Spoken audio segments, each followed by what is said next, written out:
प्यारे बच्चों, अस्सलाम वालेकुम रहमतुल्लाहि वबरकातुहू। आज के इस वीडियो में पॉलीमर को एक्सप्लेन करूँगी। पॉलीमर क्या है और इसके वेरियस टाइप क्या है। ईच टाइप को मैं बहुत डिटेल के साथ एक्सप्लेन करूँगी, इसलिए वीडियो को लास्ट तक देखें और इसमें हर डिफिनीशन और हर एग्ज़ाम्पल को अंडरस्टैंड करें। सबसे पहले पॉलीमर क्या है। पॉली मीन्स बिग, जो साइज में बड़ा होता है। मर means unit, small units combines होके एक लार्जर यूनिट बनाता है, तो इसको हम पॉलीमर कहते हैं। असल में जो लार्ज मॉलिक्यूलर सब्सटेंस होता है वो हमारे पास स्मॉल यूनिट से बनता है, और इस स्मॉल सब यूनिट को हम क्या कहते हैं? मोनोमर्स। वो प्रोसेस जिसके ज़रिए से मोनोमर्स आपस में कंबाइन होते हैं और एक लार्ज मॉलिक्यूलर सब्सटेंस या एक बड़ा मॉलिक्यूल बनाते हैं, तो इस प्रोसेस को हम पॉलीमराइजेशन कहते हैं।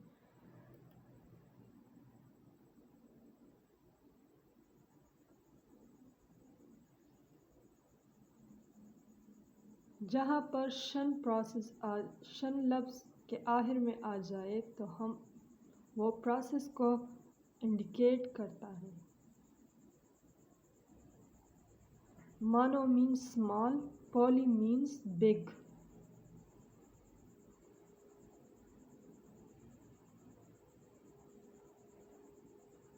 पॉलीमराइजेशन के टाइप्स क्या है? फर्स्ट है एडिशन पॉलीमराइजेशन।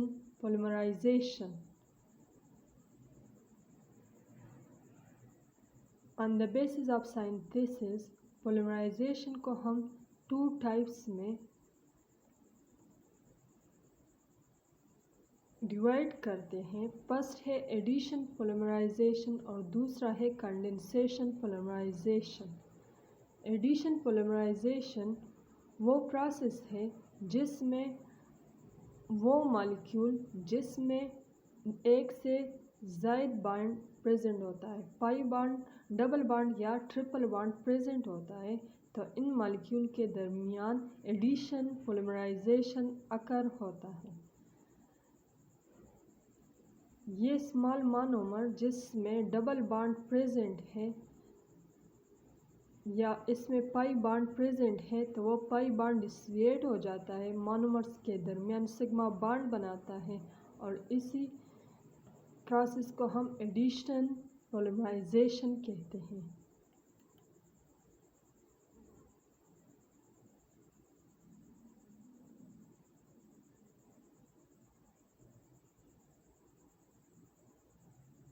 एडिशन पॉलीमराइजेशन के टाइप्स क्या है? ये फर्दर डिवाइड होता है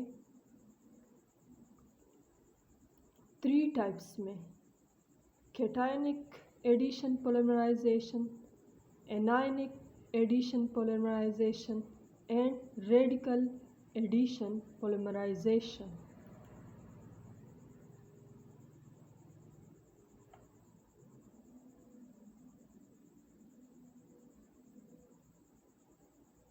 on the basis of synthesis, polymerisation के 2 टाइप्स है, एक एडिशन और दूसरा कंडेंसेशन। सबसे पहले हमने यहाँ एडिशन डिफाइन किया। एडिशन उस मोनोमर्स के दरमियान अकर होता है जिसमें पाई बॉन्ड प्रेजेंट होता है।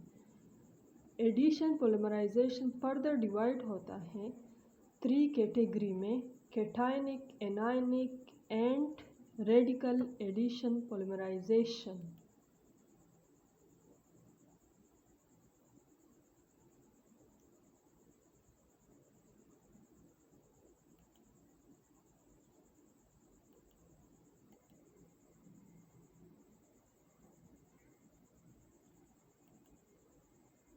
सबसे पहला कैटायनिक पॉलीमराइजेशन।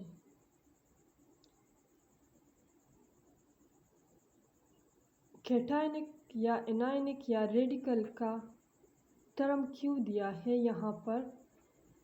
इसलिए कि इसमें कैटायन यूज़ होता है पोलीमराइजेशन को स्टार्ट करने के लिए।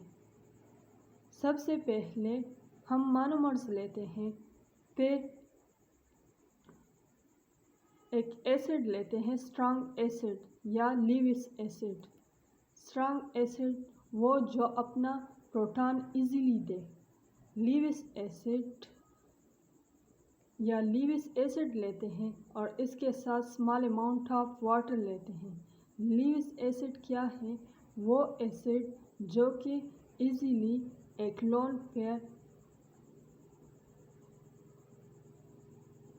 पेयर ले, तो इसको हम लीविस एसिड कहते हैं। यहाँ पर H2O से एक हाइड्रोजन आयन रिलीज होगा और ये हाइड्रोक्सिल आयन एक लोन पेयर के साथ आके BF3 को देगा और एक कोऑर्डिनेट कोवेलेंट बॉन्ड बनाएगा। यही हाइड्रोजन आयन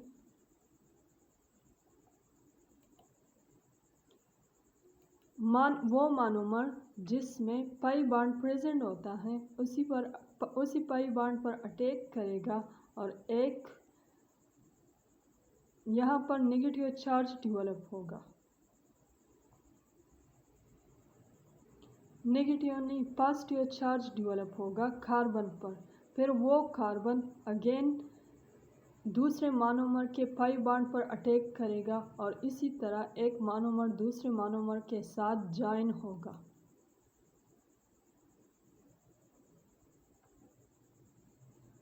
फॉर एग्जाम्पल जो ब्यूटाइल रबर है जो कि गार्ड के इनर ट्यूब को बनाने में इस्तेमाल होता है, वो हमारे पास किस प्रोसेस से बना है? कैटायनिक एडिशन पोलीमराइजेशन प्रोसेस के ज़रिए से। दूसरा है रेडिकल पोलीमराइजेशन। इस टाइप ऑफ पोलीमराइजेशन में हम रेडिकल इनिशिएटर यूज़ करते हैं। रेडिकल अगर एक एटम के साथ एक सिंगल इलेक्ट्रॉन प्रेजेंट होता है या बॉन्ड डिसोसिएट हो जाए, एक इलेक्ट्रॉन एक एटम के साथ आ जाए और दूसरा इलेक्ट्रॉन दूसरे एटम के साथ, तो इसको हम रेडिकल कहते हैं। फ्री इलेक्ट्रॉन प्रेजेंट होता है तो इसको हम रेडिकल कहते हैं। फॉर एग्जांपल हाइड्रोजन परऑक्साइड या एसिटाइल परऑक्साइड को जब हम परऑक्साइड का मतलब है कि नॉर्मल ऑक्सीजन के मुताबिक की निस्बत इसमें एक ऑक्सीजन ज़्यादा होता है। एक परऑक्साइड H2O2 को या एसिटाइल परऑक्साइड को या बेंज़ोइल परऑक्साइड को हम होमोलाइटिकली डिसोसिएट करते हैं दो इक्वल पार्ट्स में। होमोलाइटिकली का क्या मतलब है कि जब बॉन्ड डिसोसिएट होता है तो एक इलेक्ट्रॉन एक पार्ट के साथ चला जाता है और दूसरा इलेक्ट्रॉन दूसरे पार्ट के साथ चला जाता है। इसको हम होमोलाइटिकली कहते हैं। हेट्रोलाइटिकली का मतलब है दोनों इलेक्ट्रॉन एक एटम की तरफ शिफ्ट हो जाए, तो इसको हम हेट्रोलाइटिक कहते हैं। फॉर एग्जांपल HCl में क्लोरीन इलेक्ट्रोनेगेटिव है, क्लोरीन के साथ दोनों इलेक्ट्रॉन चले जाए तो इसको हम हेट्रोलाइटिकली कहते हैं।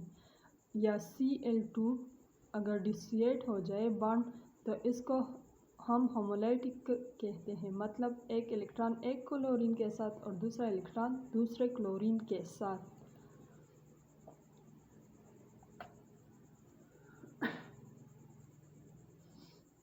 ये हमारे पास ईथीन है।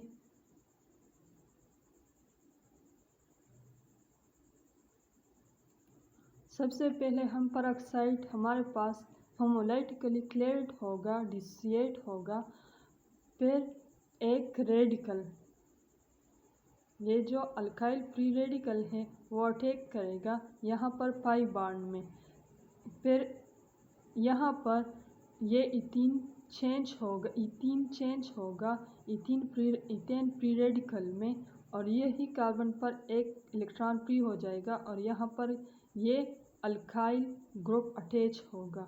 फिर ये मोनोमर दूसरे मोनोमर के पाई बॉन्ड पर अटैक करेगा और इसको रेडिकल में चेंज कर देगा। फिर वही का मोनोमर दूसरे मोनोमर के पाई बॉन्ड पर अटैक करेगा और एक लॉन्ग चेन बनाएगा। ये कौन से सब्सटेंस में होता है? पॉलीइथाइलिन, जिसको हम कॉमनली प्लास्टिक कहते हैं, या पॉलीविनाइल क्लोराइड। दूसरा एग्जाम्पल है टेफ्लॉन, पॉलीस्टाइरीन, पॉलीएक्राइलोनाइट्राइल, जिसको हम आमतौर पर आर्लान या एक्रिलॉन भी कहते हैं। पॉलीमिथाइल मेथाएक्रिलेट, जो कि ट्रांसपेरेंट प्लास्टिक है, जो शीशे की तरह नज़र आता है, उस प्लास्टिक को हम लूसाइड या प्लेक्सी ग्लास भी कहते हैं। टेफ्लॉन में पोर हाइड्रोजन रिप्लेस होता है पोर क्लोरीन के साथ। पॉलीविनाइल क्लोरीन में एक क्लोरीन प्रेजेंट होता है। पॉलीस्टाइरीन में फिनाइल ग्रुप अटैच होता है। कार्बन इस डबल बॉन्ड के कार्बन जो है इसके साथ एक कार्बन के साथ स्टाइरीन फिनाइल ग्रुप अटैच होता है, उसको हम पॉलीस्टाइरीन कहते हैं। इन सारे एग्जाम्पल में ये जितने भी सब्सटेंस है ये रेडिकल पॉलीमराइजेशन के थ्रू हमारे पास प्रोड्यूस होता है।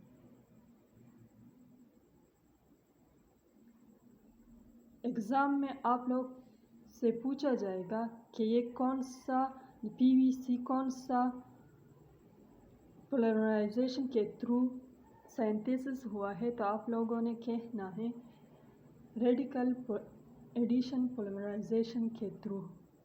सेकंड थर्ड है एनायनिक पोलिमराइजेशन। एनायनिक में चेन रिएक्शन इनिशिएट होता है नेगेटिवली चार्ज इंटरमीडिएट्स से।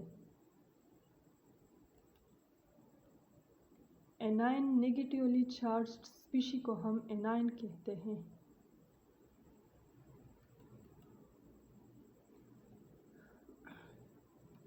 Anion will be added to the double bonded in the presence of strong base such as N-butyl lithium, C4H9 lithium.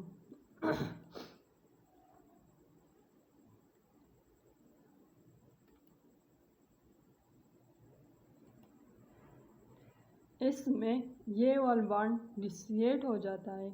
Lithium और carbon के दरमियान जो bond है, lithium electropositive है, carbon उससे अपने इलेक्ट्रॉन ले लेता है और उस पर नेगेटिव चार्ज आ जाता है। फिर यही स्पीशी अटैक करता है इथीन पर, इथीन के पाई बॉन्ड पर, और फिर ये एक यही जो दो मोनोमर अटैच हुए हैं ये तीसरे मोनोमर के पाई बॉन्ड पर अटैक करता है और इस तरह ये सारा पॉलीमर हमारे पास एनाइन स्पीशीज़ के ज़रिए से बनता है, जॉइन होता है।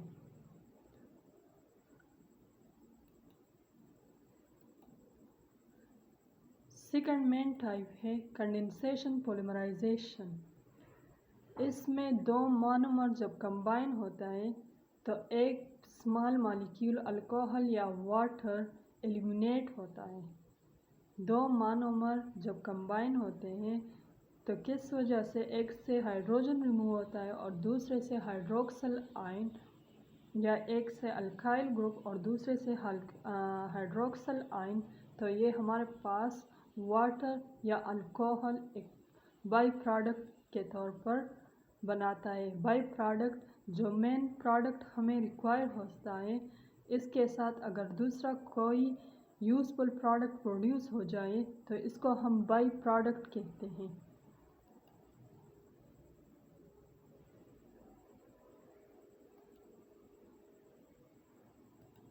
ये कार्बोक्सिलिक एसिड है और ये हमारे पास अल्कोहल है। जब आप इसमें रिएक्ट करते हैं तो हमारे पास ईस्टर बनाते हैं प्लस वाटर, एक का हाइड्रोक्सल आयन और दूसरे का हाइड्रोजन आयन। आप इसमें हाइड्रोजन आयन एलिमिनेट होता है और ये दोनों मोनोमर आप इसमें कंबाइन होते हैं और साथ में वाटर प्रोड्यूस करते हैं।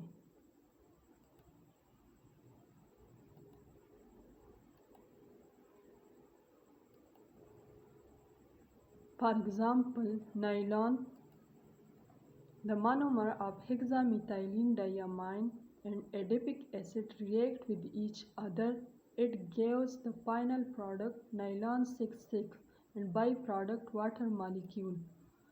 नायलॉन हमारे पास कंडेंसेशन पॉलीमराइजेशन प्रोडक्ट है। और एग्जाम्पल है जो नेचुरल है, इसमें सेल्यूलोज है, स्टार्च है, पॉलीपेप्टाइड चेन है। जो सिंथेटिक कंडेंसेशन पॉलीमराइजेशन है, इसमें बेकलाइट है, मेलामाइन, पॉलीकार्बोनेट्स, पॉलीयूरेथेन, एपॉक्सीज। आप लोगों ने ये सारे नेम याद रखने हैं क्योंकि ये एमसीक्यूज़ में बार बार आते हैं। जितने भी इम्पोर्टेंट एमसीक्यूज़ हैं इसमें पूछा जाता है कि ये सब्सटेंस कौन सा पॉलीमर है, कंडेंसेशन पॉलीमर है या हमारे पास एडिशन पॉलीमर है। आप लोगों ने ये सारे याद रखना है क्योंकि ये एमसीक्यूज़ में बार बार पूछते हैं। ओके, अल्लाह हाफ़िज़ बच्चों। मेरे चैनल को सब्सक्राइब कीजिए, कमेंट कीजिए, शेयर कीजिए और लाइक कीजिए। अल्लाह हाफ़िज़।